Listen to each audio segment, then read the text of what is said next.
je vous ai manqué, hein. Non, on s'en fout. Et yo tout le monde, c'est Max. Aujourd'hui on se retrouve pour une petite vidéo sur les skate shoes. Alors déjà les skate shoes, faut savoir quelque chose, c'est que ça a été un peu tabou chez les skateurs parce que il y a certaines marques et autres qui sont détestées par certains skateurs et autres. Et elle arrête pas de cracher dessus et tout et d'autres, voilà. Et à chaque fois ça finit en embrouille. J'ai vu des gens s'embrouiller à cause juste de pauvres chaussures de skate. Donc je vais également vous présenter les différents types de skate shoes qu'on peut avoir dans un skatepark. Et non, avoir ces shoes là dans un skatepark, vous êtes banni de tous les skateparks de France. Hein. Non, je déconne quand même pas, mais quand même. Bon, alors, on commence tout de suite. Bon, au départ, on a un peu le style Converse. Bon, après, cette shoes, hein, relativement connu, surtout grâce à ça, qui est un peu comme un two-cap. Parce que vous savez pas ce que c'est ça. On peut retrouver.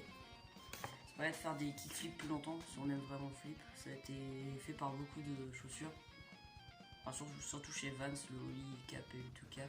Le Ollie Cap, c'est à peu près ici, comme ça. Si vous voyez un peu. Voilà. Bon, cette chaussure, il n'y a pas grand chose à dire dessus. Bon, à part que les lacets, ils sont défoncés, mais alors direct. Hein.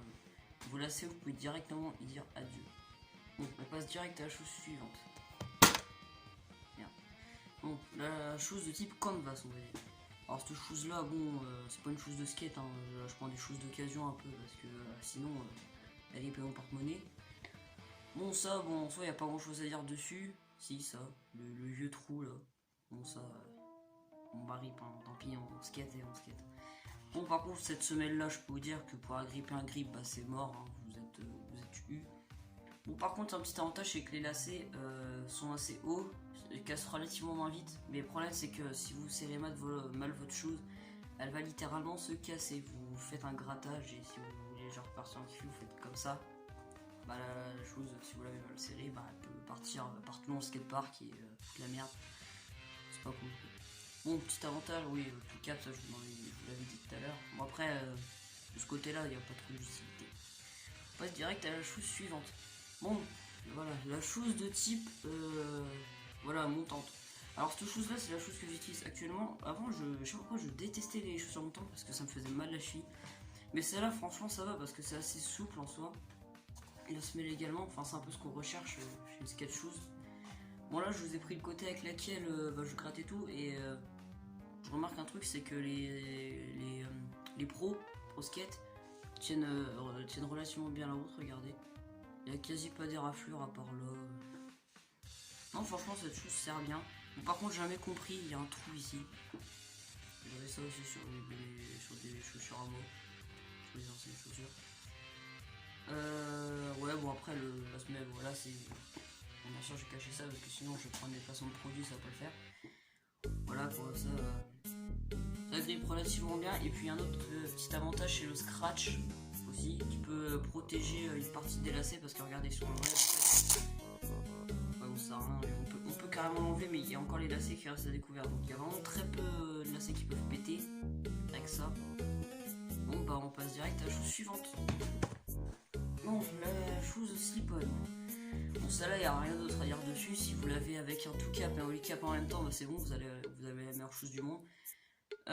Petit point à voir aussi, c'est que là ça peut être super dangereux si vous faites des ollies ou des e-flips. Je l'ai vécu personnellement avec une ancienne paire de slip-on blanche. Bon, j'en ai repris parce que voilà, j'aimais bien cette chaussure. Bon, voilà, ça se voit qu'elle est bien trouvée quand même. Ouais, bon, la semelle ça ressemble relativement à des Vans, hein, bizarrement. Bon, après, elle copie un peu le style, même si j'ai acheté chez Kiabi, alors ça part un peu en steak. Bon, après, le style gaufrette, franchement, est super parce que ça accroche vraiment bien la borne, même avec des chaussures comme ça. Mon problème, c'est que vous voyez la taille de la semelle, la plaque, c'est horrible pour les yep. Vous perdez vos pieds et la semelle et se barre à chaque fois où j'enlève les chaussures. Ça, c'est secondaire, ça, après. Bon, et pour terminer, bon, bah, il y a cette chose. Alors, ça, c'est ma chose de parcours. Le problème, c'est que j'ai utilisé des choses comme ça au départ pour skater. Je peux vous dire que c'était, mais alors, horrible. Mais horrible. Je sais pas pourquoi je skate avec des choses comme ça. Je vous promets. Je chiale. Bon. cette chose-là, oui, bon, il y a tout qui va pas. Si, peut-être la semelle, si vous voulez faire des replaques. En fait, si vous faites que des gaps, oui, ça peut être bien, mais encore.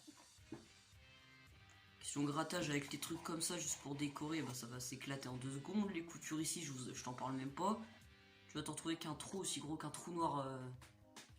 Qu'un trou noir dans la chaussure, ça va être bien, bien moche.